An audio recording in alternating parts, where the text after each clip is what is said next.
Howdy, hey, welcome back to All About That Disney Life. I am Danny B, the girl who is all about that Disney life. We now move on to Inspector Gadget 2, which came out in 2003, so let's get to know this cast. French Stewart was Inspector Gadget, Elaine Hendricks was G2, Tony Martin was Dr. Claw, Caitlin Wax was Penny, Jeff Bennett was the voice of Brain, D.L. Hewley was the voice of the Gadget Mobile, Mark Mitchell was Chief Quimby, Sigrid Thornton was Mayor Wilson, Bruce Spence was Baxter, Aletha McGrath was Mrs. Quimby, Mungo McKay was the bartender, James Wardlaw was Brick, John Batchelor was McKibble, Nick Lawson was Squint, Mick Rogan was Jungle Bob, Ciros Nieros was the ninja, and Brian McDermott was Mr. Morgan.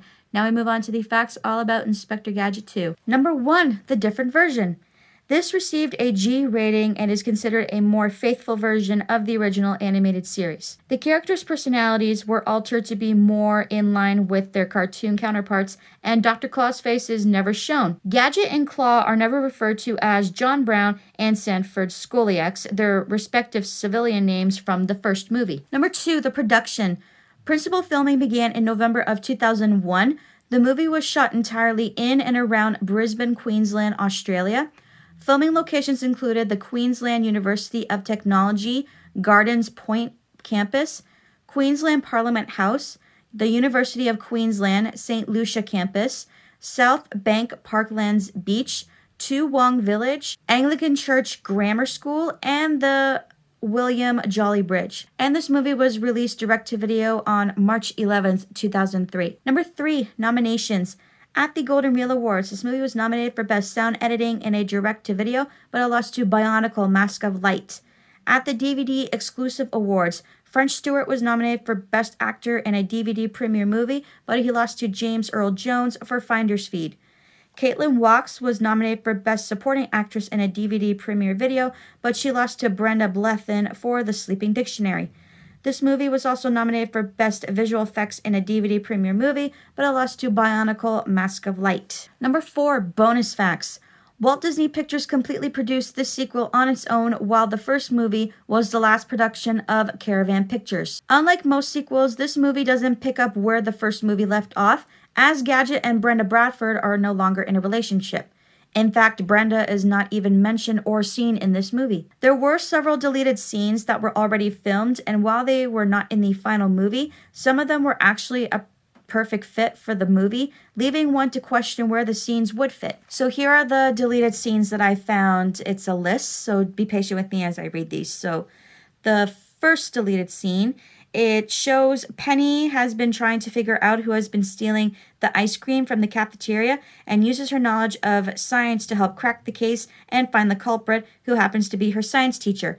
The next deleted scene is Brick is trying to get a snack from the warehouse vending machine, and McKibble tells him to hurry up. The next deleted scene is Penny sneaks into the Gadget Mobile to follow her uncle to the stakeout, saying that her uncle needs her. The next deleted scene is after Gadget is fired and leaves the police station, the Gadget Mobile is towed away. The next deleted scene is the newscaster is reporting that while there were several Claw sightings around town, they just turned out to be a bunch of kids pranking the town.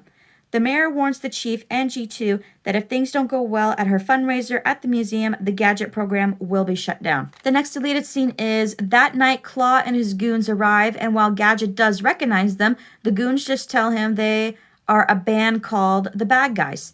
Gadget tells them he hopes they steal the show, to which Claw replies, "That's exactly what we intend to do." The next deleted scene is after Penny is captured, she tells Claw he won't get away with this and deduces his plan to rob the Federal Reserve.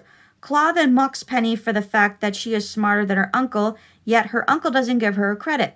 He tries to tempt her into joining, even saying he'll give her credit, but she tells him firmly she doesn't do this for the credit. She does it for her Uncle Gadget and warns Claw he will be put behind bars. The next deleted scene is Gadget and G2 break the Gadget Mobile out of the impound lot. The next deleted scene is the next day, Penny leaves a message for her uncle.